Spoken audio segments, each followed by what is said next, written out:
One is before arriving at this particular venue, had the opportunity to visit with about 100 of volunteers who had come into this region from other parts of the state of Texas and did things like provide ambulances, ambulance rides, first responder response like that, whether it be for medical purposes or other purposes. The fact of the matter is, because in part of the number of people affected by Hurricane Beryl, but really more because of the ongoing power outage, has led to shortages of beds available in medical centers and senior living centers and locations like that. And there was a necessity to be able to provide the transportation that otherwise was occupied. And candidly, we would, as a community and as a state, would not have been able to respond to the volume of people who needed to be transported without the assistance of volunteers who came in quite literally from Amarillo all the way down to the Rio Grande Valley. I just want to make sure that these communities that volunteered here in the greater Harris County area know that wherever they are in the state of Texas, they and their communities are very much appreciated. Someone else who's appreciated is Mayor Whitmire. The way that he and his administration and the community of Houston has responded to this hurricane as well as power outage challenge has been remarkable and effective. And as we were talking about earlier, there are several reasons that have buttressed the support to this event. One is collaboration. Collaboration among all of the local officials, but also collaboration at the state and local level. Using the words of Mayor Whitmire, every time Houston was about to have a severe problem, the state came to their aid. That was led in large part by Chief Nim Kidd, who is next to me, and the gratitude that I have for the job that Chief Nim Kidd has done cannot be articulated effectively. I think that the mayor as well as other local leaders agree with that. But to the point, the way they were able to partner together has led to a far more effective response.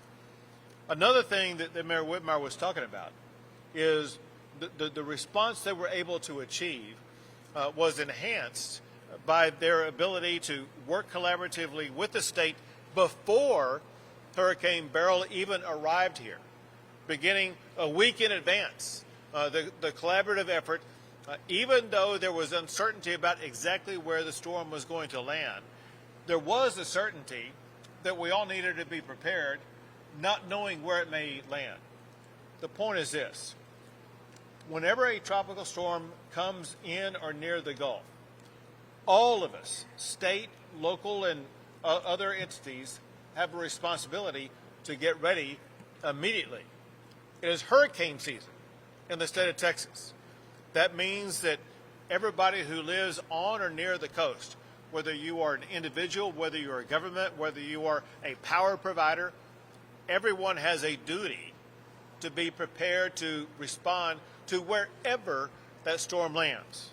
The point, going back that the mayor made, is that because they understood that imperative, Houston was ready to respond to that, especially working in collaboration with the state of Texas. Another thing that the mayor pointed out, which is something that actually we also did in the aftermath of the derecho, and that is power is down. That means more prolific efforts are needed by the state of Texas, by the Texas Department of Transportation, to make sure that there is going to be order at intersections in this community that otherwise has now been lost because of the lack of power. And so the mayor expresses gratitude, as do I, for everything that the Texas Department of Transportation has done to make sure that there's going to be control at our intersections that, for one, will instill order, make traffic flow better, but most importantly, to reduce the possibility of accidents and injuries in those areas. So as we gather today, our priorities remain the same as they do every single day, but before a storm hits, all the way through the conclusion of a storm. Job number one always is to protect lives. Now, at this point in the aftermath of a hurricane, you would think for the most part that protecting lives would be an issue that's already been resolved. And typically it is. This time is different. It's different because of the lack of power. The lack of power provided by CenterPoint continues to compromise lives here in the greater Houston-Harris County area. If you are without power in the extreme heat that we are facing, that alone can cause challenges. But also it reduces your access to food in your apartment or your house, water wherever you may live or wherever you may need it, ice and other things like that. So what Texas is focusing on doing is continuing our efforts to work with local officials and our local partners to ensure that we will provide ready-made meals for anybody who needs a ready-made meal. We will continue to provide water and ice for anybody or any community that needs ice. Another thing that is needed under these scenarios is shelter. If you're without power, many people will need shelter. The numbers provided in our meeting before now is that there are a lot of people impacted by this storm that actually were already in shelters in the aftermath of the derecho, who remain in shelters. There are about more than 40,000 people who were impacted by derecho that were already in shelters. The point I want to make is this. Because of the disaster declaration that was granted, that means that individual assistance is available. The individual assistance includes assistance for temporary housing needs. If anybody is without power or for whatever reason they may be facing, they need to have temporary shelter until power gets back up and running, until your apartment or your home gets in a situation that is habitable again. Just know that you have access now through FEMA for that temporary shelter. Another thing that is of paramount importance always in the aftermath of a storm, but especially because of the power outages, is to redouble our efforts to make sure that our communities are safe. And we as a state were able to partner with the city of Houston, with Harris County, with local jurisdictions to make sure that they would have the law enforcement presence that needed to be enhanced because of the lack of power during the course of this event. The state of Texas has stepped up and provided about 80 Texas Department of Public Safety officers, as well as brought in about 100 law enforcement officers from other jurisdictions across the state, with the state of Texas footing the bill for those additional officers to make sure that the streets of the greater Houston area will be as safe as possible during this event. Another thing that kind of correlates with why we are at this location today, and that is there are and remain public health-based issues as a consequence primarily because of the lack of power. Because of the lack of power, there are all kinds of complications at hospitals, at senior living facilities, at assisted living facilities, where there may be an inability to discharge a patient, an inability to take in another patient. And because of those complications, it was necessary to have what I will categorize as an overflow facility like what is happening right here at NRG. For one, we thank NRG for opening up the venue. But for another, I want to thank all of the professionals who were involved in setting up this operation to make sure that we would be able to accommodate anybody who needs access to a healthcare provider in this overflow facility because access was otherwise denied. We want to ensure that no one loses access to health care. Part of that process means ensuring also that the ambulances and transport facilities will be made available for those patients as they look to get to wherever they may need to go. Now, again, this is a collaborative effort by the state of Texas and by local authorities to make sure that all of the needs of local citizens and residents are fully met. The big problem that remains, the big problem that is the cause of most everything else I've talked about already, is the problem that CenterPoint has completely dropped the ball with regard to getting power back on. Now, yesterday, I laid out a series of directives by me to CenterPoint that they must get done and articulate to me exactly what they're going to do to meet my demands by July 31st. I will not go back over those today, but just suffice it to say that the clock is ticking for CenterPoint to step up and get the job done. I know they're still responding to the current storm. However, they're making a huge mistake if at this very same time they're not preparing answers to the questions I laid out yesterday, with the expectation that if they do not get that information to me, I will be prepared to swiftly issue an executive order establishing the guidelines that I think are most important to ensure that there will not be another disaster caused by lack of power in this region. And that will be an executive order on my part imposing on CenterPoint exactly the strategies that I think are going to be necessary to keep the power on. You will hear more about that here shortly, in part, but maybe some other things from the chair of the Public Utilities Commission, who will be speaking with us here today. The Public Utilities Commission is the agency in the state of Texas that has the oversight of companies like CenterPoint. That is pretty much all I wanted to cover. Let me just once again express gratitude to all of the volunteers I had the chance to visit with today, to the people at this table, to the people behind us, standing behind us here, for everything they're doing to work around the clock to ensure the most robust response to this hurricane and to the aftermath of the lack of power. The tip of the spear of responding to that has been the mayor of the city of Houston, and a person that I've known and worked with for literally decades, but who has stepped up in an exceptional way to provide leadership in response to this hurricane, to this challenge. And Mayor, thank you for your leadership. Thank you for everything you've done. Very proud of the effort that you provided. I'll turn the mic over to the mayor. Thank you, Governor, and thank you for your powerful leadership. What we're demonstrating today is that relationships, experience, and collaboration works during a time of a crisis. Houston was prepared for Beryl. On Saturday morning, we were being told that we would get tropical winds and 6 to 10 inch rains, turned into a full-fledged hurricane with 10 to 15 inches of rain. We immediately went into life safety mode, rescue.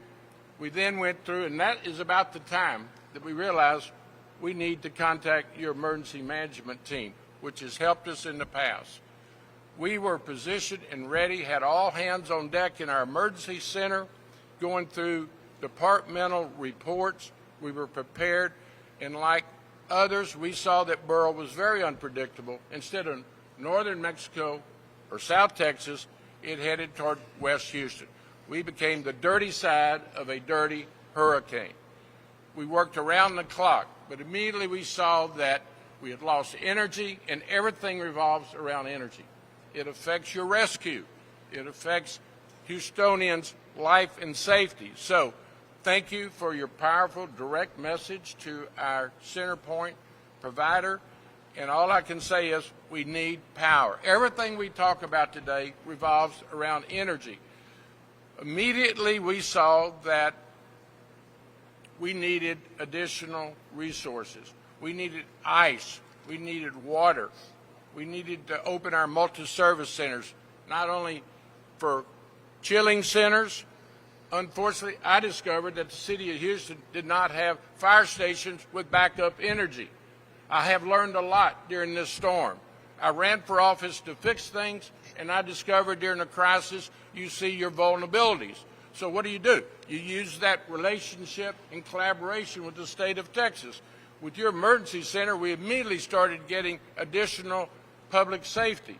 We also had TxDOT come in and fix some city traffic lights. They're doing it this morning.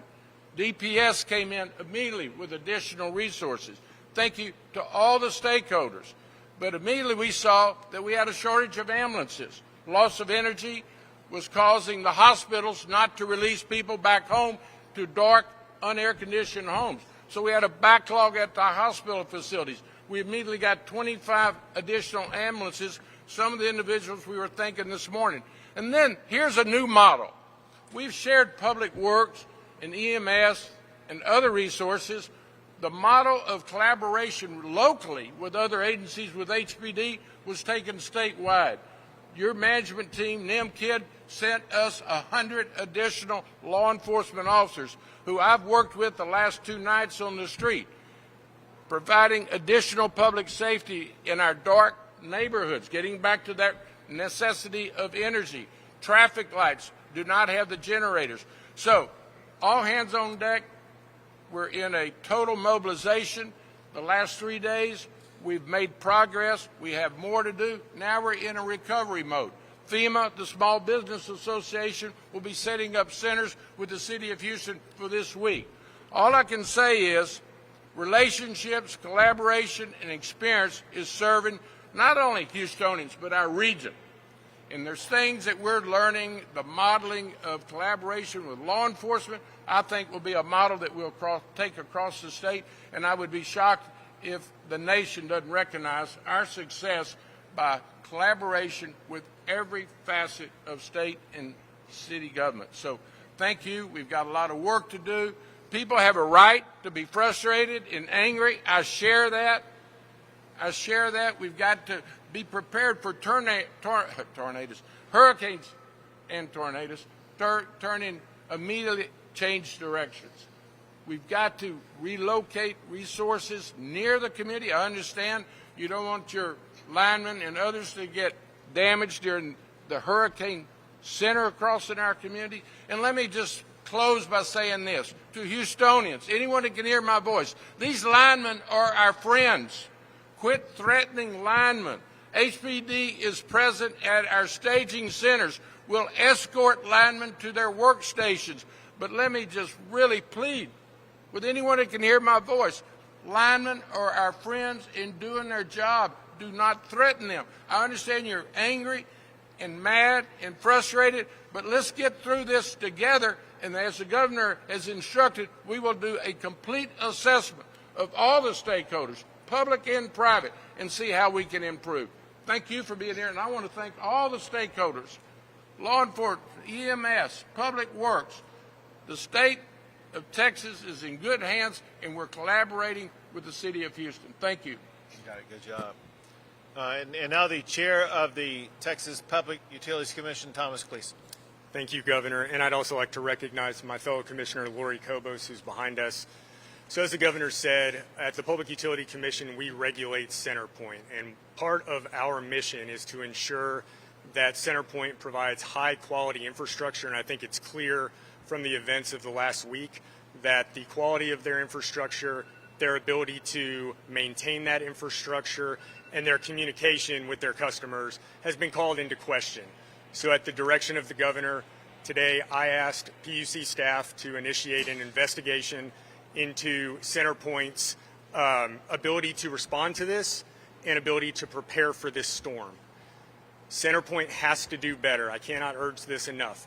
I have tried to stress with their executives that CenterPoint has to have a sense of urgency. What I've guaranteed to the Governor is I will bring back actions that we can do immediately and not wait to address. I will expect those to be done during this hurricane season. We're still at the beginning of hurricane season. We have a number of things, including communication, that can be addressed right now. I've also committed that we will bring to the legislature and the Governor more long-term fixes to address these issues that will probably need statutory change. I have every confidence that any recommendation the PUC brings with regard to improving the quality of service at CenterPoint and honestly all transmission distribution companies will have broad support in the legislature and by the Governor.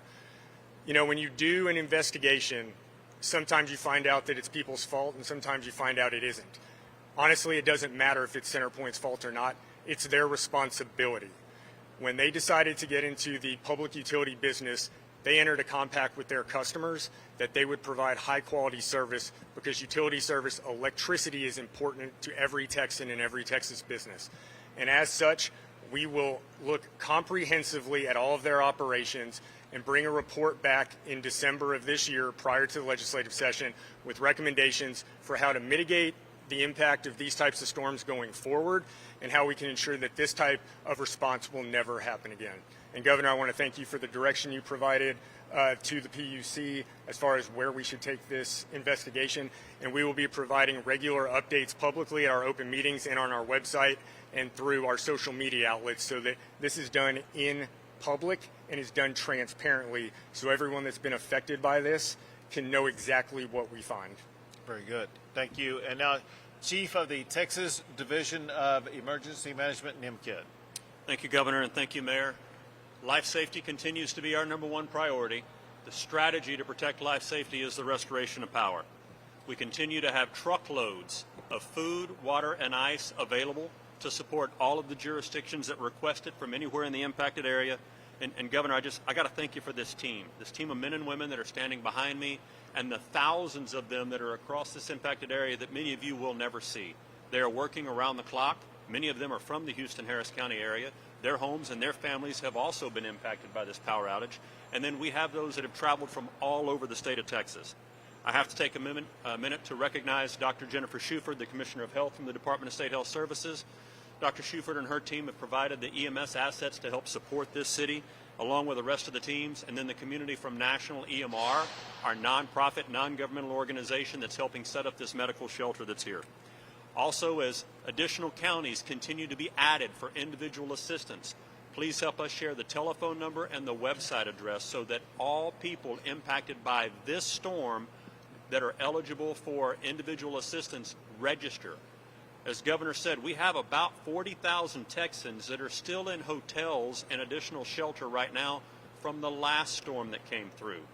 All of those that are impacted will have to re-register in accordance with FEMA rules. We have asked them to allow duplicate registration. They have said they cannot.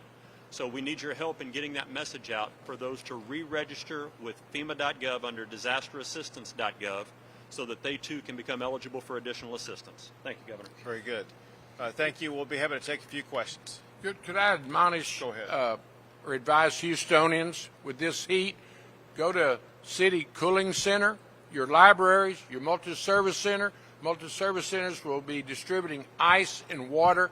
Everyone's going to have to stay hydrated and get to a cooling center when you need additional ice and water. Very good. Go ahead. Okay, can I get you to speak louder?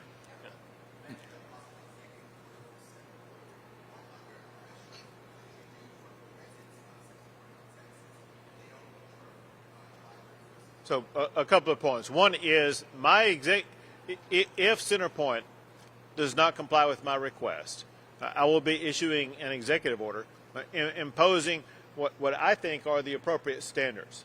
Here's the point. The standards I will impose on CenterPoint will be far more costly than what they may be coming up with. Separate from that, if they don't comply with my request and refuse to work with us, then we're going to completely reevaluate the current status of CenterPoint in our area. A couple of points. One is CenterPoint currently is seeking to recover a profit or a rate of return on the expenses that they are about to undertake. And that decision is going to be made by the Public Utilities Commission in October.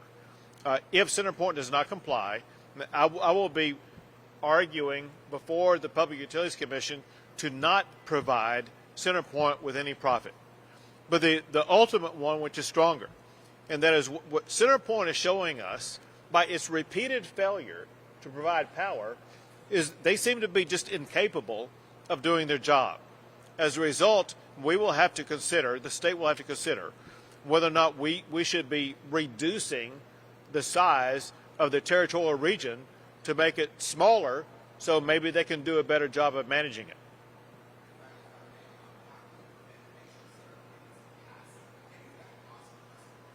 So on the passing of any of that cost to customers, the decision about authorizing that or not authorizing that actually is by the Public Utilities Commission. They're going to be going through that assessment process in October. And so we will be able to see all the cards on the table by what CenterPoint has or has not done before any ability is given to CenterPoint to recoup any of their costs.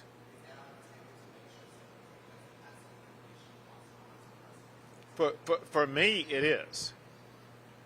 Yeah, Governor, if I could add. So CenterPoint has filed what's called a resiliency plan with the commission. That is their plan to harden their current infrastructure and make it more resilient to things like severe weather. Those plans are in front of us. As the governor said, we'll make a decision on whether or not to approve or deny that plan in October of this year. And then they also have a rate case before us where we get to determine whether or not they should be allowed to pass on those costs to their customers. So that deliberation will happen. We will make that decision in public sometime later this year or early next year.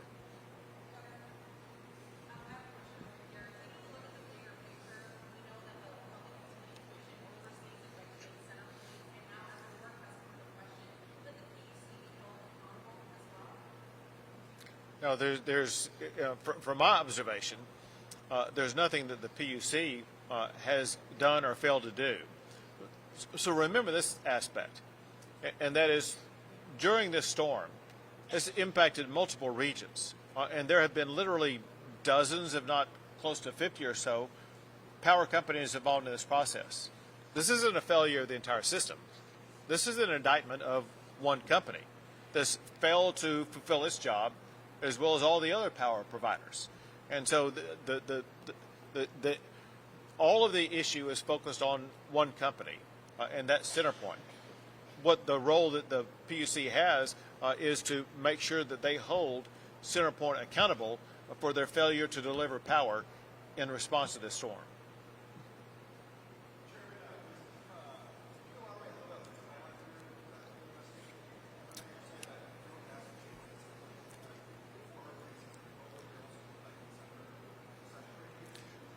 Sure. So take communication, for instance. We'll have recommendations around their communication, best practices for communicating in an emergency event that they failed to meet. Those can be implemented immediately once we identify them and come up with solutions.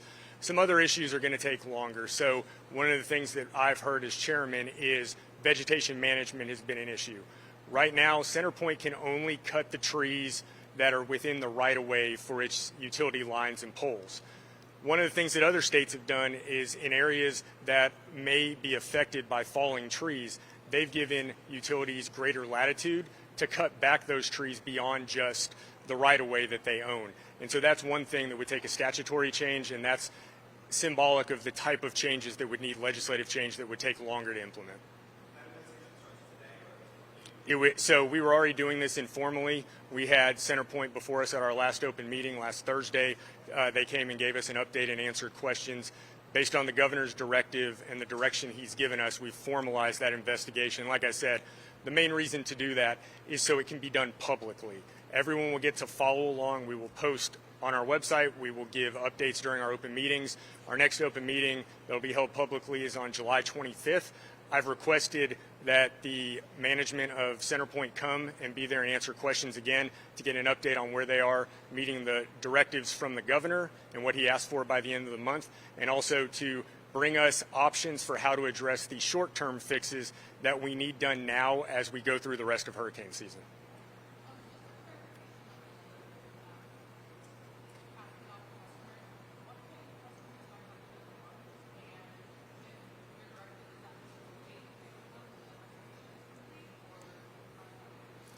So this will have no impact on residential customers' bills at the end of the month. This will have nothing to do with that. No. As a result of this, they will not see any increase in their utility bills right now. Absolutely not.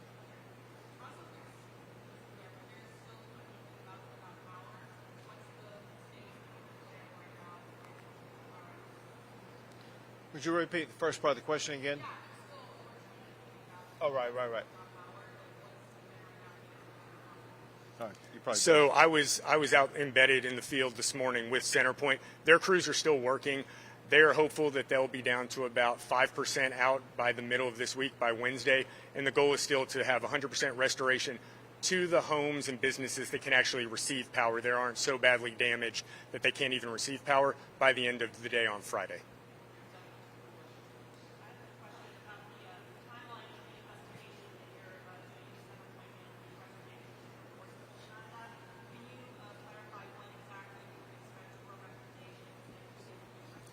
Yes, so the governor directed us to have our findings and recommendations to him in the legislature by December 1st, and we'll meet that deadline.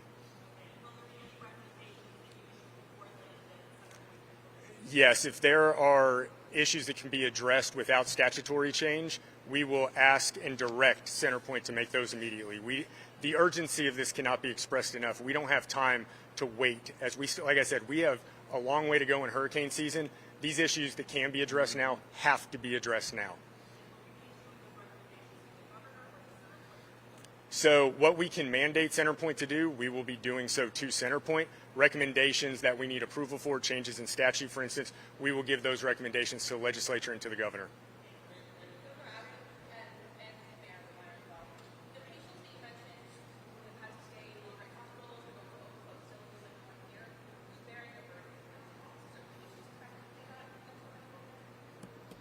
So any of the EMTF resources that we brought in and the facility that here will not be billing the patient. All right. Thank you. Thank you.